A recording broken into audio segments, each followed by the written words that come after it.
My sister and I made a promise to each other. We were going to be artists. This is our story. My sister wasn't born into our family. She arrived by plane. She was 4, I was 5. Our family stood in a line, tallest to shortest, and watched the silver-colored airplane with the words Air Soul in big block letters as it taxied to the gate the day she arrived. The orphanage named her Koo Young Suk. She'd now be Kimberly Rain Olson. I called her Rain. She walked down the hallway from the airplane toward us. Her golden skin shone. Her black hair glistened. Her head barely reached mid-thigh of the petite woman who handed her to us, brushed back her bangs, spoke something to her in Korean, and walked away. Rain wore a purple dress, white stockings, and shiny black shoes. There she was, my new sister. How it must have been for her that first night, knowing hardly any English and stuck in a hotel room with 2 new brothers and a sister, drinking Coca-Cola, chewing down caramel creams, and jumping wildly on the beds. By the end of the night, she puked. For her first month in America, we lived in our 1970s Shasta Starflight camper trailer.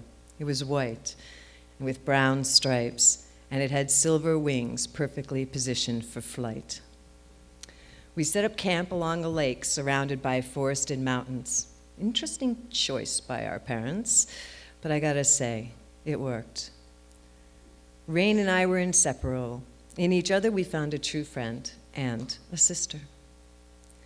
Without the same language to speak, we used drawings to communicate. Our whole short lives we depicted in crayon. She drew very colorful drawings of me. I drew her golden. Art became our best form of communication and stayed that way. We lived on an island in Casco Bay most of the time. Our parents did not hover. They allowed us to make our own decisions. Yet our mother trained us well, and we had to pass her tests. They were serious tests. All of us children wanted to take the wooden boats out, one a 13-foot punt with a motor, the other a 9-foot turnabout sailboat. We had to know the motor and the basics of the fixing it, how to row, how to swim, the rules of the road, and how to read the chart, the weather, and the tide. And of course, how to sail and run a powerboat.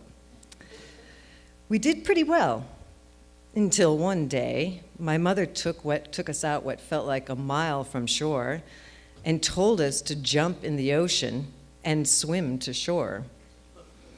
We all made it. We all passed that test. After that, our brothers mostly used the powerboat, while my sister and I loved the green-hulled turnabout with red sails.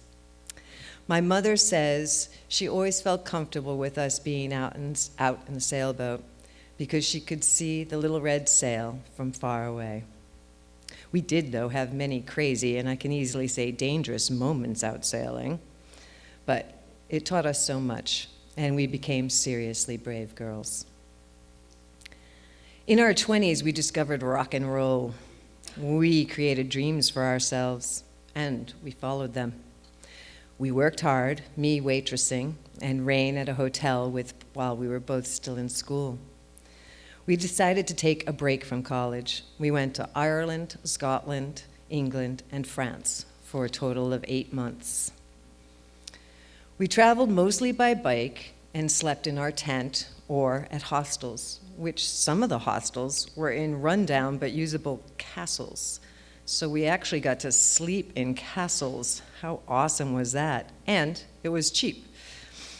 We spent money rather quickly, so we rationed our food down to apples, oranges, Snickers bars, bread, and cheese. But we did survive. We did have 2 weeks, unexpectedly, with plenty of food. Our mother was dear friends with the wife of the Turkish ambassador to Ireland, and we were to stop by and introduce ourselves. We had a letter from our mother and went to the embassy to say hello. We were a bit ignorant, I would say. At the embassy, they didn't believe we were sisters. They took our passports and the letter, locked us in a room with a man with a big, scary, large gun and at the ready, and a man outside the door with a gun. We were petrified. We prayed the letter would get to the ambassador before they killed us. It did. He got the letter, and he saved us. And we stayed with the ambassador for 2 weeks in luxury and had tons of food. We learned life has all sorts of twists and turns.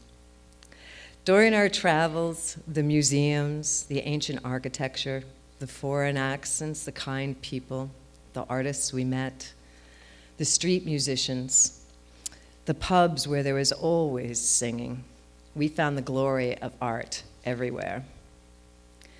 Not only did Rain and I bond to an incredible place of trust and friendship during this trip, but on the plane ride home, we had the faith to make our promise to become artists.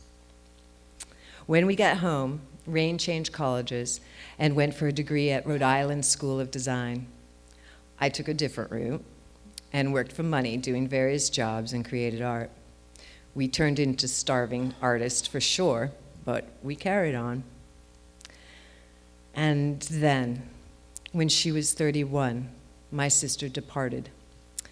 Not by plane, not by foot, but whatever other way you travel when your heart stops beating, which hers did. Though broken, though lost without her, I wasn't going to give up. I pushed myself harder once I could.